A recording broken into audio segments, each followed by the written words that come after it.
guys, it's Kate. Welcome to Covert with Narcissist 101. Thank you for joining me. Thank you for subscribing. If you haven't subscribed, please do.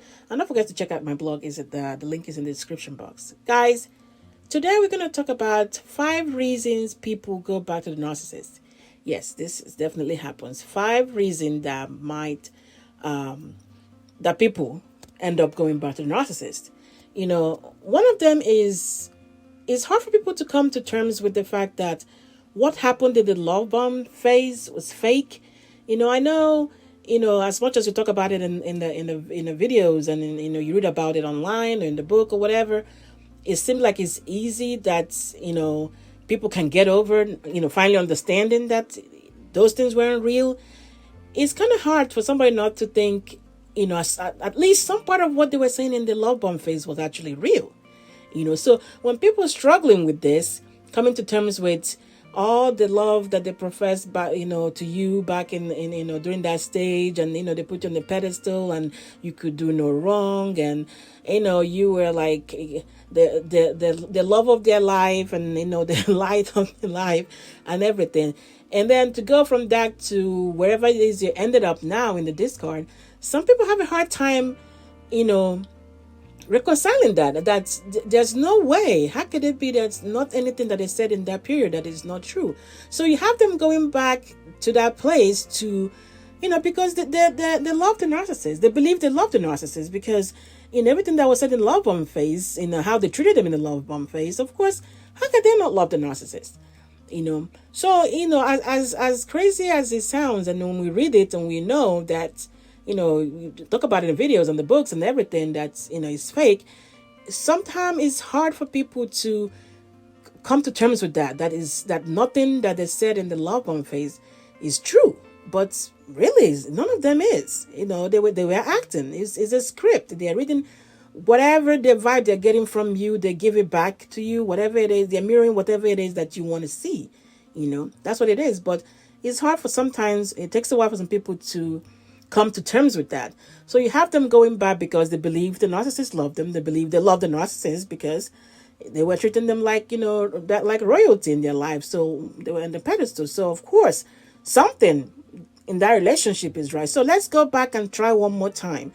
That's, until one more time becomes 6, 7 times, but that is one of the reasons why people, keep going back.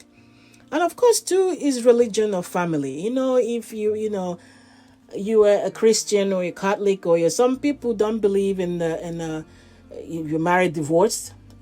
So you end up staying because you can't have a divorce. It's frowned upon. The family is like, whoa, you got to bring shame to the family. What would people say, kind of thing. So people end up staying in where they are not really want it. That's not really good for them because religion has them tied down there, and the family has them tied down there. The culture, the custom, or whatever the family has pretty much forbids it. So they stay or they go back. So they run out. Maybe they have any episode or whatever, they run out of run out from their marital home or whatever. Somehow the religion and family or whatever drags them back to it.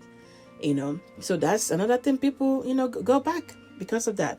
Another thing, of course, is financial, because when you stay with a narcissist, they definitely want to make sure that whether you are the one making the money or you are not making at all, they wanted you not to make any, so you can definitely depend on them 100%.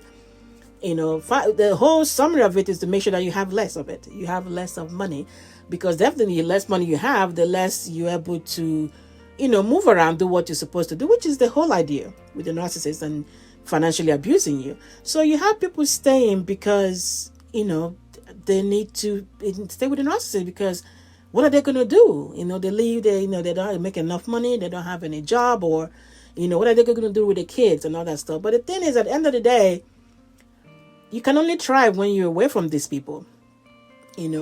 As hard as the first jump is, as hard as it is to, the bumps, definitely is not easy, leaving them or divorcing them or them discarding you with nothing.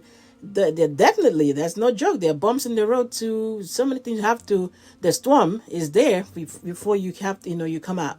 Definitely there's a lot of bumps in the road, It's not going to be easy. But when you look back, you can only try when you're away from these people, because their intent, their whole purpose, their whole protocol, their whole method of operation is that you don't do better. You're supposed to be where they left you. If you're with them, you cannot do better. They don't. It works against what they actually believe. So even if you're making the money with these people, they're gonna have it in such a way that you have nothing at the end of the day. That is going to what you really want to do. So when you're making money or you're not making money, point is they want you to have zero at the end of the day. So definitely this is one of the reasons people go back, because they, over the years they were with a narcissist or whatever, they've made sure that they have nothing. Another thing is for the kids. You stay for the kids because you want, maybe if you came from a broken home or you didn't come from a broken home, like me, and I didn't come from a broken home. So definitely this gave me thought when I was trying to, file for divorces. I am going to have my kids living, having divorced parents when I came from, two family household. But when you're with these people, you realize there's no other option really, so that's another thing, is that people stay for the kids. You want to provide that mother, father, family unit, and that's great, but the thing is, if you live with a narcissist, like I know most of us obviously have, is that eventually the kids will get a different idea of what they think love is, of what they think how to treat people, or how they think how to treat the guy, or how to a different view of how to treat the girl, because they're observing what you guys are doing. They're observing what is going on in the house. Everybody gets up to be psychologically messed up, really. So at the end of the day, it's like, is that really what you really want for the kids? Because they come out and either they resent you for not leaving, or they take on and be just like the narcissist. So it is a whole lot of things that could go wrong there with staying for the kids, and that's the reason sometimes people are staying for the kids, because you want to present mom and dad family thing, not single dad or single mom. Of course, the next one is a trauma bond. The high and low thing that goes on with the narcissist. You have this high conflict one period, and then there's a reward cycle, and you have high conflict reward cycle. And the difference is that time goes on, the interval between those two keeps getting smaller, larger and larger, to the point that that's all you have is a conflict and conflict and conflict.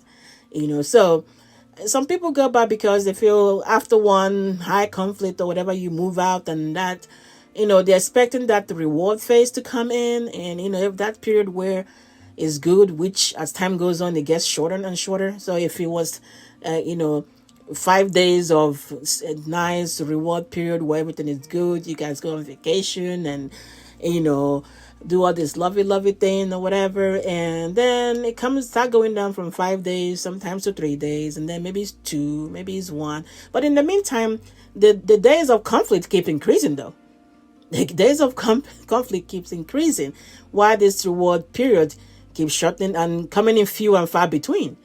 So some people go back when, after they've left, and that's the conflict time. They're looking forward to the reward time. So they go back for that, But of course, like I was saying, is it gets smaller and smaller and few and far between till that's all you got is the conflict. But trauma bond is for real, because people suffer through it, because that's how the narcissist had you the whole time throughout the whole relationship. Is that high, low, high, low, high, low, until you ride through the 7 days of the conflict, just so you can have that one day of peace, because that's how the narcissist has been doing this, in the relationship. So guys, these are some of the reasons why people end up going back to a narcissist. It happens. Some people do. Some people try so many times before it doesn't have to happen the first time. It happens a couple of times. They go back, 6, 7 times before they finally is done. But these are some of the reasons why this happens. All right, guys, get your mind right and everything's falling into place. Please like, share, and subscribe. Let me know what you think. Take care.